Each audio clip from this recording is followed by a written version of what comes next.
The alarm bells rang through the massive space station floating in the Kepler 442 system. Admiral Zethkar pressed his six-clawed fingers against the control panel as hundreds of lights blinked red across the command center. His purple skin turned darker when he was worried, and right now it was almost black. Report, he growled in his deep voice. The translator box on his chest turned his words into standard galactic language so everyone could understand. Lieutenant Krisa, a small blue creature with 4 arms, quickly typed on her computer. Sir, we have detected one ship coming out of hyperspace at the edge of our system. It appears to be of human design, but it does not match any ship in our database. Captain Jake Morrison looked up from his station. He was the only human on the bridge of the Coalition flagship. His brown hair was getting gray at the sides and his green eyes showed concern. That's impossible. I know every human ship in service. We only have 23 warships total, and they're all accounted for. Admiral Zethkar's long neck turned toward. Jake, the Vorthan species, looked like giant purple lizards that walked on 2 legs, but they were actually quite intelligent. Captain Morrison, could this be a secret human project? Jake shook his head. No, sir. Earth Command tells us about all military projects. We have agreements with the Coalition. We don't hide our ships. The main screen showed a view of space, where a single ship hung in the darkness. It was definitely human in shape, with the long body and swept-back wings that human engineers preferred. But something was wrong. The ship was too smooth, too perfect. Human ships always had rough edges, visible armor plates, and external weapon mounts. This ship looked like it had been grown rather than built, said Commander Veltar. The Coalition security chief, who was from the insect-like Hyveran species and had big black eyes that never seemed to blink. The ship is 3 times larger than the biggest human warship we know about. And look at these energy readings. Numbers flashed on the screen. Jake's eyes went wide. Those power levels are impossible. The ship is putting out more energy than our entire fleet combined. Admiral Zethkar stood up from his command chair. Around them, the bridge crew worked at their stations. The Coalition flagship was huge, with representatives from 12 different alien species all working together. It was supposed to be the most powerful warship in known space. But this unknown human ship was making it look small. Incoming transmission, announced the communications officer. Put it on screen, ordered the admiral. The image that appeared showed a human woman in her 30s. She had short black hair and tired blue eyes.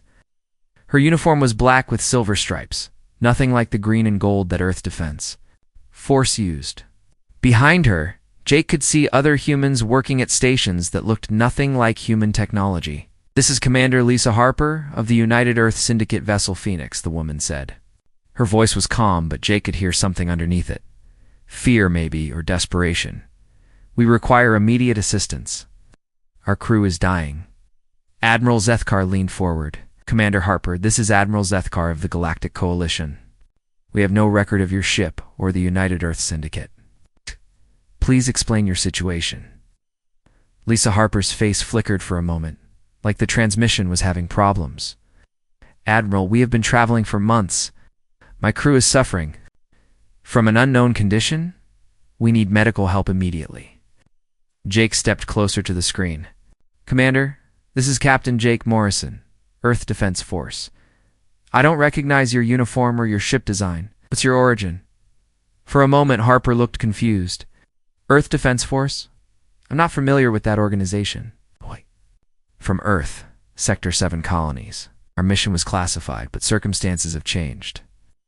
There are no Sector 7 colonies, Jake said quietly to Admiral Zethkar. Earth only has 3 colony worlds, and none of them have the technology to build something like that. On the screen, Commander Harper suddenly looked to her left. Someone off camera was talking to her, but the audio was too quiet to hear. When she turned back, her expression had changed. She looked more careful now, like she was choosing her words. Admiral, we have limited time. My crew needs help, and we have information that might be valuable to the Coalition. We need to dock with your medical facilities immediately, Admiral. Zethkar's tail twitched, which meant he was thinking hard. The Vorthon species was naturally suspicious, but they also had strong beliefs about helping others in need. Commander Harper, we will provide assistance. However, you must understand that your ship is unknown to us. You will need to follow security protocols." "Of course," Harper replied. "We'll transmit our medical data now. You'll see that our situation is critical." The transmission ended, and the bridge fell silent, except for the humming of computers and life support systems. Admiral Zethkar looked at his crew. Around the bridge, aliens from different worlds worked together, but they all looked worried. "Captain Morrison," the Admiral said, "what is your assessment?" Jake stared at the image of the Phoenix on the main screen. The ship was beautiful in a way that human technology never was. It seemed to shimmer slightly, as if the hull was made of something that wasn't quite metal. "Sir, either this is the most advanced human ship ever built, or it's not human at all. But that woman is definitely human, and she's definitely in trouble," interrupted Lieutenant Creesa. "I'm receiving the medical data now. These readings are very strange.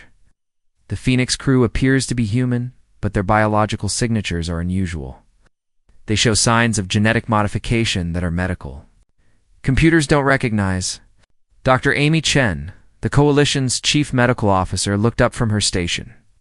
She was a small woman with gray hair and sharp eyes behind thick glasses. "Admiral, I've never seen anything like this. These humans have been altered in ways that should be impossible. Their DNA has been changed, but it's still changing, like their bodies are upgrading themselves." Admiral Zethkar made a decision. "We will help them. But I want full security protocols. Commander Veltar, prepare a boarding party. Captain Morrison, you will accompany them. If these are humans, they may trust you more than us." "Yes, sir," Jake replied, but his stomach felt tight. Something about this whole situation felt wrong.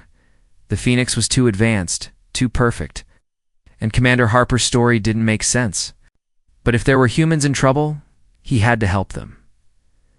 As the Coalition fleet moved into position around the Phoenix, none of them noticed that the strange ship was quietly scanning every vessel. Deep inside its hull, computers that shouldn't exist were copying everything they could find about Coalition technology, weapons, and defenses. The Phoenix had arrived, and everything was about to change. The shuttle bay doors of the Phoenix opened with a soft hiss. Captain Jake Morrison stepped out first, followed by Commander Veltar and a team of 6 Coalition security officers. The air inside the Phoenix felt different. It was clean, almost too clean, and it had a strange metallic taste. Jake looked around the shuttle bay and felt his breath catch. The walls weren't like any human ship he had ever seen. Instead of metal plates held together with bolts and welds, the surfaces looked smooth and seamless. They seemed to glow with a soft blue light that came from inside the material itself. "This is not human technology," Commander Veltar whispered through his translator. The insect-like alien's big black eyes moved back and forth, taking in every detail. "The construction methods are completely unknown." A door opened at the far end of the bay, but Jake couldn't see any visible mechanism. It just slid apart like it was made of liquid. Commander Lisa Harper walked through, followed by 2 other humans.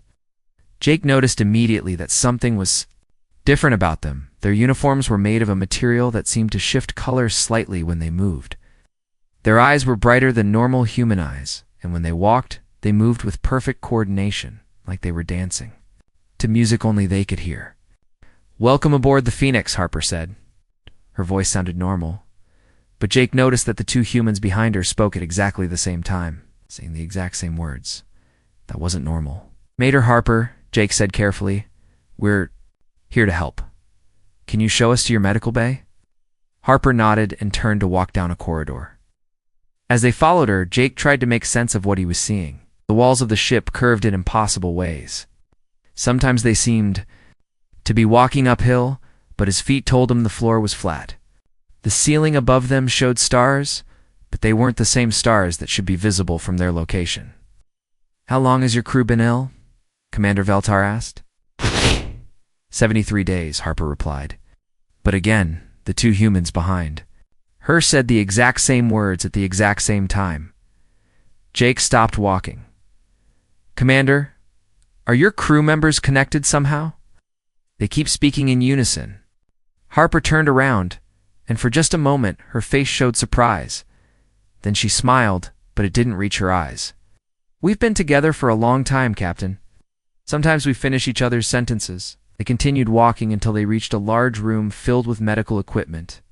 But this wasn't like any medical bay Jake had ever seen. Instead of beds, there were dozens of clear tubes standing upright. Inside each tube was a human floating in some kind of liquid. Soft lights pulsed up and down their bodies in slow, regular patterns. "These are our sick crew members," Harper explained. "The condition affects our nervous system. We had to put them in life support pods to keep them stable." Dr. Amy Chen, who had joined the boarding party, walked up to one of the tubes. She pulled out her medical scanner and pointed it at the human inside. The device beeped several times, then made a sound Jake had never heard before. It sounded almost like it was confused. "Commander Harper," Dr. Chen said slowly, "these readings don't make sense. This person's brain activity is off the charts, and their DNA is showing modifications. That shouldn't be possible with current human science." Harper's expression didn't change. "We were part of a special project. Our bodies were enhanced for long-distance space travel." Jake walked closer to examine the tubes. The humans inside looked peaceful, but something bothered him. Their chests weren't moving up and down like they were breathing. "Commander Howe?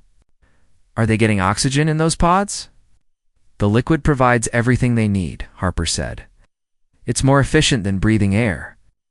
Commander Veltar was studying the medical equipment with his scanner. "Captain Morrison, these machines are using technology that doesn't exist in any coalition database. The power source appears to be biological." "What do you mean biological?" Jake asked. "I mean the machines are alive somehow. They're growing and changing as we watch." Dr. Chen looked up from her scanner with worry on her face. "Captain, I need to speak with you privately." Jake followed her to a corner of the room. Dr. Chen spoke quietly so the others couldn't hear. "Jake, those people in the tubes aren't sick. Their bodies are being changed on purpose. Their brain patterns show they're all connected to each other somehow. And their DNA isn't just modified, it's still changing. Right now, while we watch." "Are you saying..." "I'm saying these aren't normal humans anymore? They're becoming something else?" Jake looked back at Commander Harper, who was standing perfectly still next to one of the tubes. The two humans with her were also perfectly still, in exactly the same position. It was like they were statues. "Commander," Jake called out, "we need to understand what's happening here. What was this special project you mentioned?" Harper turned around, and when she did, all the humans in the tubes turned their heads at the same time. Their eyes were closed, but they all moved together, like they were connected by invisible strings. "The project was called Looking Glass," Harper said. "We volunteered to become better humans. Stronger, smarter, more connected to our ships and to each other." "Connected how?" Commander Veltar asked. "We share thoughts, experiences, knowledge. When one of us learns something, we all learn it. When one of us is hurt, we all feel it. Becoming something more than human." Jake felt cold despite the warm air in the medical bay. "Commander, that sounds like you're losing your individual humanity." Harper smiled again, but this time all the humans in the tubes smiled at the same time. "We're not losing anything, Captain. We're gaining everything. Would you like to see?" Before Jake could answer, the walls of the medical bay began to change. They became transparent, and Jake could see through them to other parts of the ship. Everywhere he looked, he saw humans working at stations, but they all moved in perfect coordination. It was like watching one person control dozens of bodies. "This is our gift," Harper said. "Perfect unity, perfect efficiency. No more loneliness, no more misunderstandings. We are one." Dr. Chen grabbed Jake's arm. "We need to leave now." But when they turned toward the door, it was closed. Jake couldn't see any way to open it. "Don't worry," Harper said, and her voice now sounded different.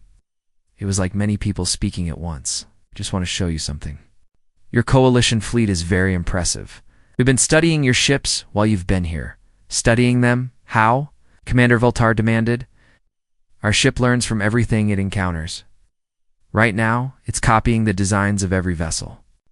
In your fleet, soon we'll understand all your technology. Jake pressed his communication device. Morrison to flagship. We have a problem, but only static came through the device. Your communications won't work, Harper said. Our ship is protecting itself. But don't worry. We don't want to hurt you. We want to help you become like us.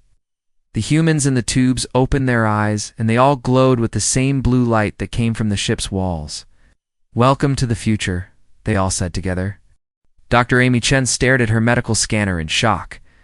The numbers kept changing every few seconds, showing readings that shouldn't be possible. Ow. She had been studying medicine for 30 years, but nothing had prepared her for this.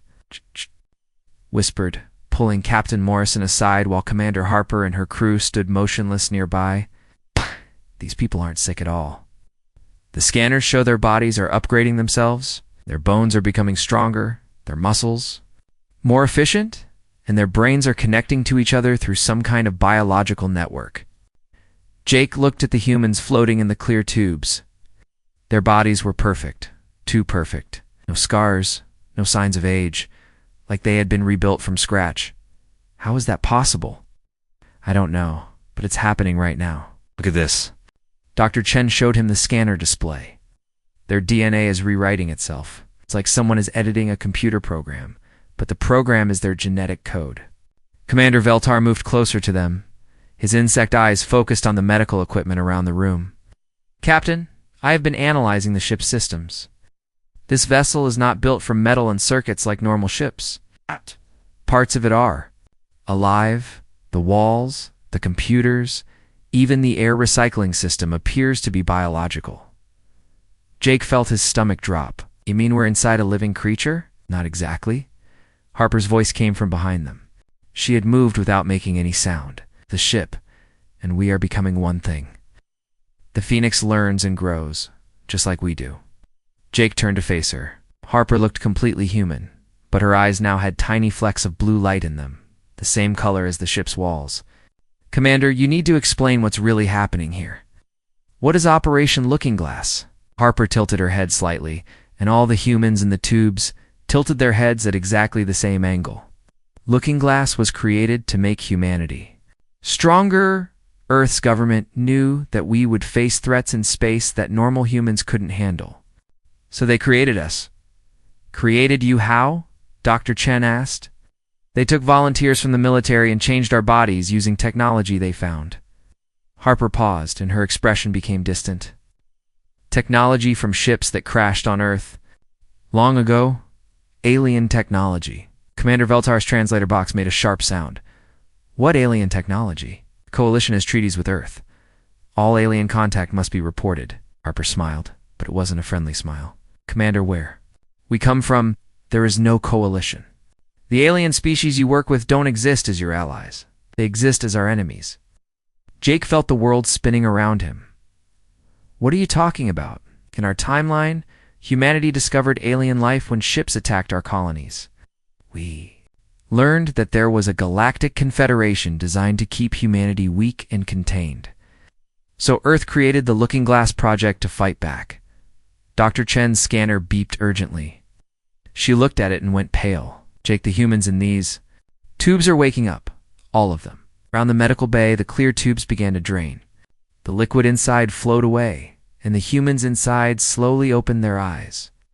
They all moved in perfect unison, stepping out of their tubes and standing in neat rows.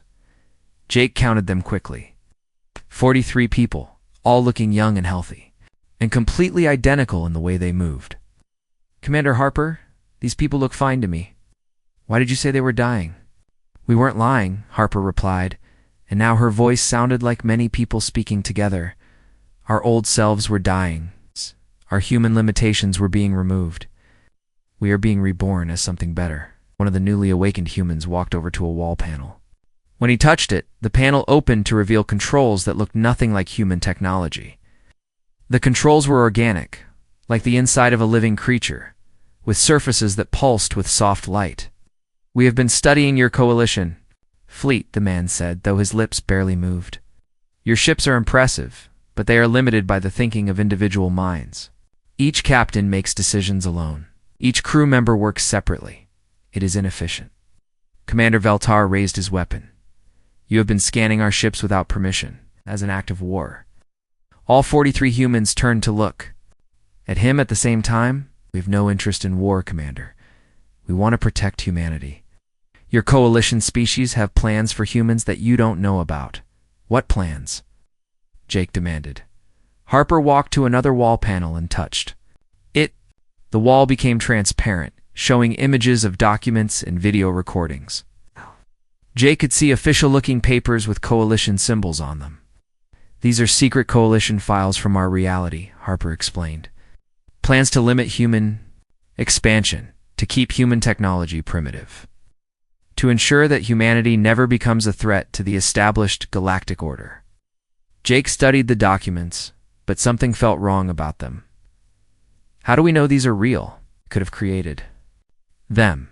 Because," said Harper, "some of your coalition leaders are already implementing these plans in your reality too." The wall showed new images. Jake recognized some of the alien faces. They were coalition admirals and political leaders, people he had worked with for years. The documents showed discussions about containing human technological development and maintaining species balance. Dr. Chen looked sick. "Jake, even if this is true, what these people have done to themselves isn't the answer. They're losing their humanity." "Are we?" Harper asked. "Or are we becoming what humanity needs to survive?" She walked over to Dr. Chen and held out her hand. "Touch my hand, Doctor. Let me show you what we see." "Don't," Commander Veltar warned. Unknown biological contact could be dangerous, but Dr. Chen was curious. She was a scientist first, and this was the discovery of a lifetime. Slowly, she reached out and touched Harper's hand. The moment their skin met, Dr. Chen's eyes went wide. She could suddenly see things that weren't there before. Numbers and data flowing through the air, connections between all the humans in the room, and something else. A vast network of information that stretched beyond the ship. "I can see it," Dr. Chen whispered. "The ship is connected to other ships. There are more of you out there." Harper nodded. "Hundreds of ships, thousands of modified humans.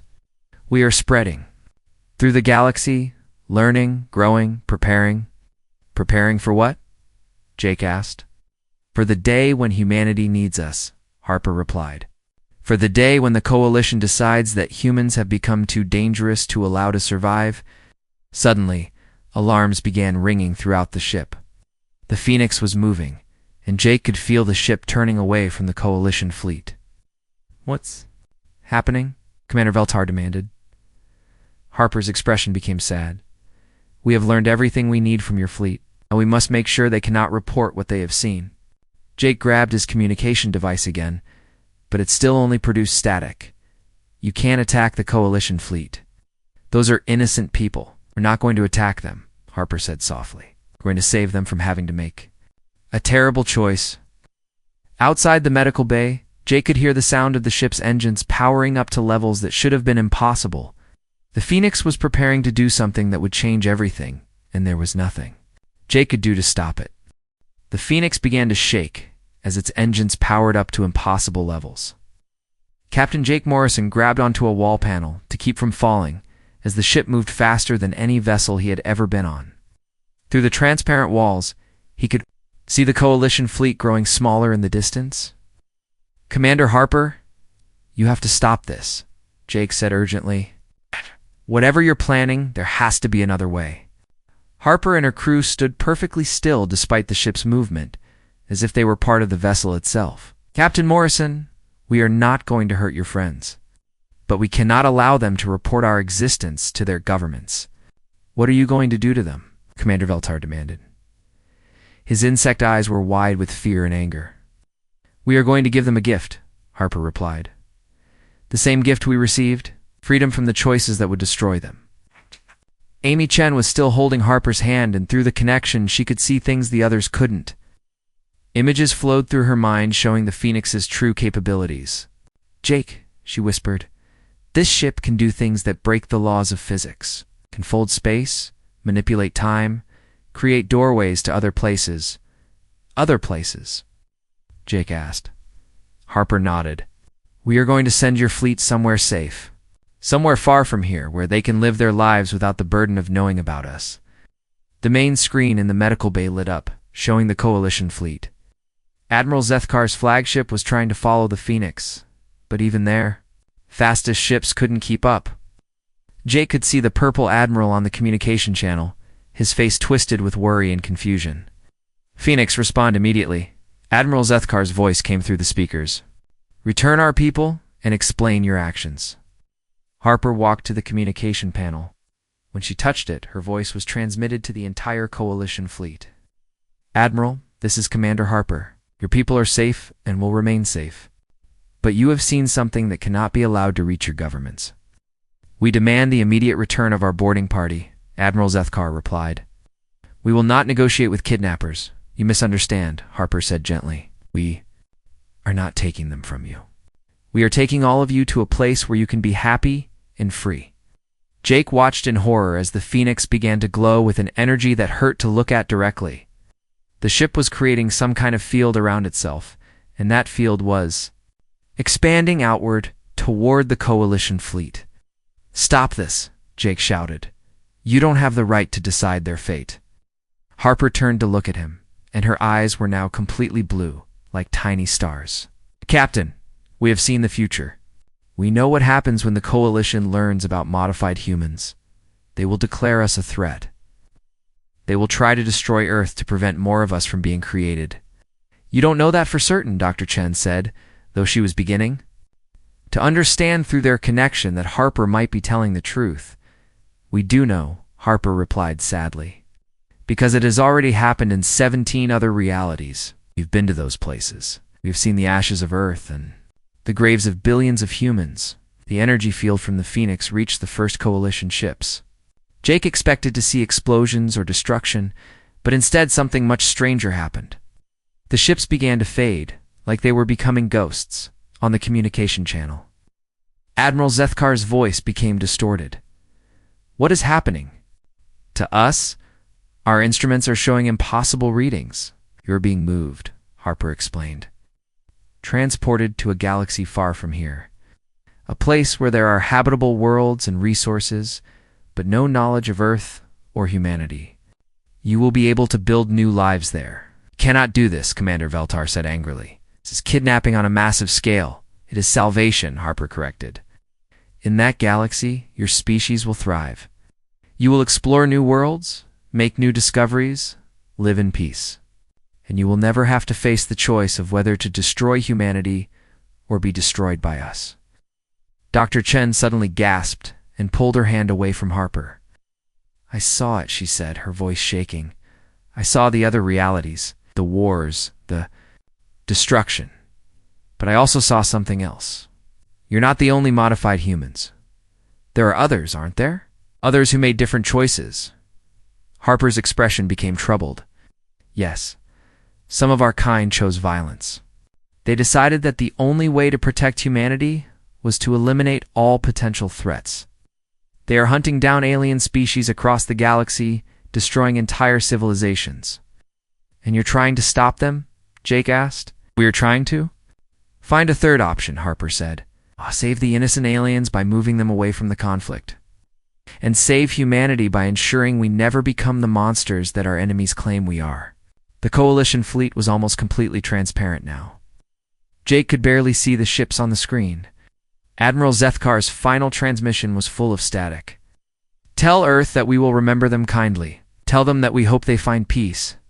Then the fleet vanished completely. Jake stared at the empty space where 847 ships had been just moments before. "Are they really safe?" "They are in a galaxy full of wonders," Harper said softly. "They'll have adventures and make discoveries. They will be happy. They will never know that they were saved from having to choose between friendship and survival." "What about us?" Commander Veltar asked. "Are you going to send us away too?" Harper looked at the 3 Coalition officers. "That is your choice. We can send you to join your friends, or we can take you back to your home worlds. But if we take you back, you must promise never to speak of what you have seen here." Dr. Chen was quiet for a long moment. Finally, she spoke. "What happens to Earth now? What happens to normal humans?" "We protect them," Harper said, from the shadows, from a distance. They will continue to explore space, to meet new species, to build alliances. But they will never face the impossible choices that we have faced. If other alien species threaten them, Jake asked. Then we will be there, Harper replied. We are humanity's hidden guardians. We are what they needed us to become, even if they can never know we exist. The Phoenix began to slow down, and Jake could feel the ship changing direction. Where are you taking us? Home, Harper said simply. Back to your people. This conversation never happened. He found an empty ship with malfunctioning systems. The Coalition fleet suffered a hyperspace accident and was lost. That is the story you will tell. Jake wanted to argue, but he knew there was no point. These modified humans had power beyond imagination, and they had already made their choice. The Coalition fleet was gone. It's not destroyed, but saved in a way that no one would ever understand. As the Phoenix carried them back toward Coalition space, Jake realized that the galaxy had changed forever. Humanity was no longer alone, but their protectors were no longer entirely human. The future would be shaped by beings who remembered what it meant to be human, but who had sacrificed their humanity to save it. The unknown human warship had arrived, and an entire fleet had vanished.